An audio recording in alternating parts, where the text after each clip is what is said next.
Guys, welcome back to another edition of the Preseason Coaches Show on Friday nights in Carolina. And if you haven't, go hit that follow and like button on our Instagram, Twitter, as well as our new Facebook page, as well as our subscribe channel for new content. Joining us as he is fixing his blinds there is the Scotland High School football coach, Richard Bailey. Coach Bailey, welcome to the show. Hey, good to be here, man. Definitely. And you can see here it's kind of uncut. It is what it is. So, Coach, before we get started, obviously Scotland High School has a lot of recognition for their high school football program. But for the audience that is listening that don't really know much about y'all, tell us a little bit about yourself and Scotland High School. Well, like you said, Scotland County is known for its football. It's one of those special places where we're the only school in the county. Kids grow up here, getting football shoved in their cribs at a very young age. And, you kind of grow up wanting to be a Fighting Scot, which is kind of special. There's very few of those kind of schools around. And it is a special atmosphere on Friday nights around here. Myself, I grew up in Carteret County, North Carolina, along the coast, little town of Beaufort, North Carolina. I played football, basketball, and baseball in high school. None of them but so well, but I did go to UNC Wilmington had a little brief baseball career at UNC Wilmington, very brief.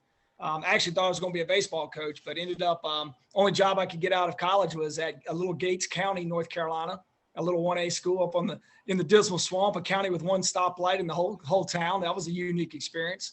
And it's been a couple years there. Then I went up to the mountains of Andrews, North Carolina, up there in Cherokee County. Back then, they were winning that area. That conference was winning all the state championships in 1A. And I want to say, hey, what's in the water up there? Because back then it was all about Murphy and Robbinsville and Swain County. And that was a great 4 years I spent up there. I learned a lot of football, but I wanted to get a little closer to home, and it brought me back to Pine Forest High School. And I was very blessed to team up with Dean Saffos there at Pine Forest. We had a good little run, made it to the Eastern Championship game there. And I was a defense coordinator. And kind of off that success, I got the job at Jack Britt High School and was the first head coach there. Spent 12 great years there. It was a brand new school, brand new program, played in 3 state championship games there. Was blessed to be around a lot of great coaches and players. And then I was able to parlay that into coming to Scotland County, which again is one of those unique positions, one of those great jobs in the state of North Carolina. And I've been here for 8 years and we played for 3 state championships here. Unfortunately, I haven't won any of them. I'm literally the Marv Levy of high school football in North Carolina. Actually, I've superseded him. I make him feel good. He calls me being sympathetic. No, I'm just kidding. But we've had a great run. And every year we're one of those teams that has the chance. And that's all you want, is to be in one of those programs where you legitimately feel like you have a chance to win a state championship every year. And we're kind of in that situation. Definitely, no doubt about it. And it shows it's good to have that experience, but definitely because East Coast, North Carolina, and the western part, especially in the mountains, 2 totally but similar different types of football. So it's definitely good to have that experience. So, Coach, going into this 2021 spring season, talk to me a little bit about coaching with COVID, with your coaching staff as well as your players. I tell you what, you do a lot of Zoom meetings. You do a lot of Zoom and Google Meets, and it's been different, Brendan. It really has. We've had to take a lot of precautions, keeping our kids. Kids get together. They're wanting to high five and hug, and they haven't seen each other because we haven't been in school. We haven't been in school at all here in Scotland County, which has really been tough on our players and our coaches because they need us and we need them. I'll be honest with you. I got into school teaching because I love being around kids and players, and so that's been difficult. But we've adapted. A lot of hand sanitizer, a lot of mask wearing, a lot of socially distancing at football practices, and trying to find ways to get kids in the weight room when we could. But that's been a challenge because the 25 or under limit, when you're at a bigger school where you might have in most years 80, 90, 100 players, it's hard to cycle them all through and get them into lifting and those kind of things. And then like when it's raining like this, you really have nowhere indoors you can go with your whole team. Mm-hmm. Fortunately, we've been able to get out some, and we've been practicing since probably late September, early October, at least 3 or 4 days a week, except for the dead periods and Thanksgiving and Christmas. But it has been kind of a disjointed thing where we do a couple weeks and there's some kind of interruption, and then do a couple other weeks. And like I said, anytime the weather's gotten in the way, we normally during the season we go into gym or practice or do those kind of things regardless of the weather. But now you're kind of limited in what you can do. But we look forward to the season started. We've done a pretty good job, I think, as coaches and as a school We got our kids in little pods. We've got them in 4 different locker rooms. So there's only about 20, no more than 20 in any one locker room. So their lockers are literally like 5 lockers away from each other. And so we've done those kind of things. We got, the custodial staff comes in after our practices and hoses down our equipment every day. So we got a bunch of protocols, and all we can do is just pray that we somehow get through this season. It's been tough, though, Brandon. The biggest problem, and I think it's facing every coach in the state, is I just mentioned, normally we have 95 to 100 kids in our program, and we literally have about 65 to 70 kids that are actually eligible and able to participate this spring, which is so disheartening that we've lost so many kids to ineligibility. And but unfortunately, this online learning has been really tough on a lot of kids, especially those in underprivileged parts of the state. And we are one of the poorest counties in the state of North Carolina. We love our football, but we don't have a lot of industry, a lot of other things going on, and a lot of poverty in our county. Definitely, no doubt about it.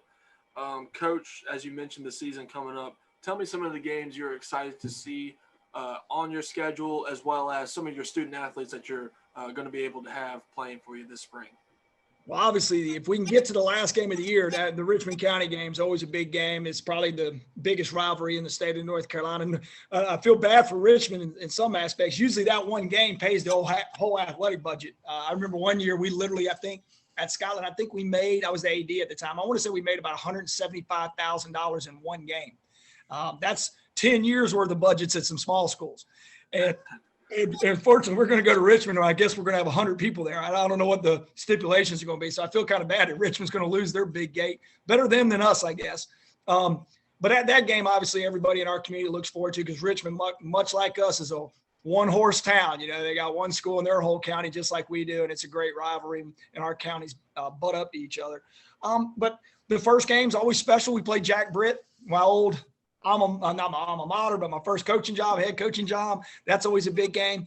And then the second game of the year, if we're fortunate enough to win the first one, the second game, Purnell Sweat will be a big game for me personally. It gives me a chance to win 100 games at Scotland High School, which means I would have won 100 games at Jack Britt and 100 games at Scotland. And to win 100 games at 2 different schools is a pretty good accomplishment and something I'll be proud of. And again, I've been blessed with a lot of great players and assistant coaches along the way. But so that game will be meaningful if we beat Jack Britt. Obviously, we got to win 2 somehow along the way. As far as players, we got a great nucleus of guys coming back. Zymir Reddick is probably the one that most people know about. He was preseason All-State defensive end linebacker. He's going to Elon, but he stayed for his senior year, wanted to ride this thing out, and I'm very happy he did. Trey Chavis is a wide receiver for us, be a 3-year starter, great football player. And like a lot of our kids are having to do, he's going to play both ways. He probably should have been playing defensive back. I think he's actually going to be a collegiate corner. I think that's probably his best position. And so he's going to play some corner, some safety for us. So that'll be fun for him and unique for our fans to get to see him play defense, because they haven't seen it yet. And then we got Tyler Barfield, our quarterback. He started off and on for 3 years, but it's finally his time. And so I'm excited for him and the opportunity he's going to have. We got Darius Dockery, our running back, coming back. He tore his ACL. He's one that's really benefited from COVID. He tore his ACL in the second game of the year last playing season, but now he's had almost a year and a half to fully recover. And with those ACLs these days, man, they come back about better than ever. He looks great and is really rehabbed well, and we're looking for him to have a great season. Ethan Best, one of our offensive tackles, is another college guy. Had an offer from Davidson and some other smaller schools.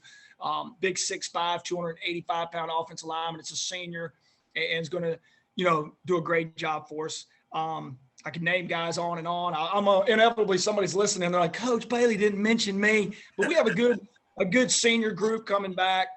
Some great young players coming up. RJ Nicholson, another running back. It's going to probably be a D1 guy. Jahari Brown, rising sophomore, but he's going to explode on the scene this year for us. He's a electric type kid in the secondary, probably the fastest kid on our football team. And then we got some good linemen. Amari. We got Ricky Swindell that's going to come back and do a great job for us. He's a sophomore D lineman. He's 6'2", about 285 nose guard. And so we look forward to having a great year if we get to play the games, and hopefully we'll get them all in. Definitely, no doubt about it, Coach.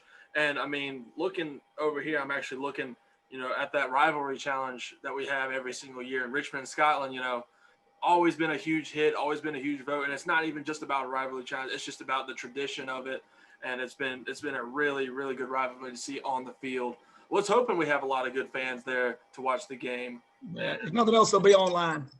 Definitely, no doubt about it. So, Coach, my final question for you here is, as you're aware of, the North Carolina High School Athletic Association released the realignment for the fall of 2021 season to the 2026 season. Tell me your thoughts and opinions about how the realignment has been, can or can't be, or maybe might be perfect, or how is it will affect Scotland County? Well, let me first start by saying there's never going to be a perfect format that you're going to please everybody. I do think that the people on the committee tried to do a better job of thinking about two things: equity amongst schools and how those schools, how the student bodies of those schools look. And they tried to create equity as far as travel and how far they had to go to play games. I think they recognize that we don't need to drive 2 hours to play games if we can help it, even if it meant having a bunch of combined conferences. And there's more combined conferences, or split conferences as you call them, than there are just straight conferences, I think, with the new realignment. It impacted us a little bit. We're going to have Union Pines, Lee County, and Southern Lee in our conference. I'm disappointed that we're going to lose sort of the Cumberland County schools, like Jack Britt, like 71st. But I think overall, I think they did a pretty good job. I know there's been a lot of complaints at some of the 1A, 2A schools with some of the realigning, but I also think they really tried to make it to where some of the private schools and charter schools that have been dominating 1A sports, that those guys are going to have to play up in classifications with more like student bodies again. And, and people have different ideas about that, but I do think they tried to make it more equitable. Now, there's a lot of people can argue that made it somehow more unequitable. I don't know. But for us at Scotland, we're going to line up and play whoever they put out there in front of us. I kind of look forward to the challenge of competing in a new league. We're going to 3A. That's going to be new.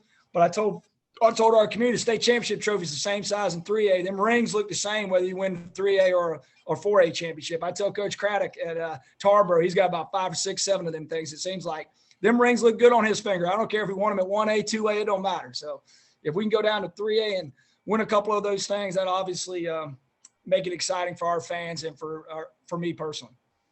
Definitely. Guys, this was Richard Bailey from the Scotland County High School. Coach, we're looking forward to seeing your football team in action this spring season. Appreciate it, Brandon. Thank you for having me on.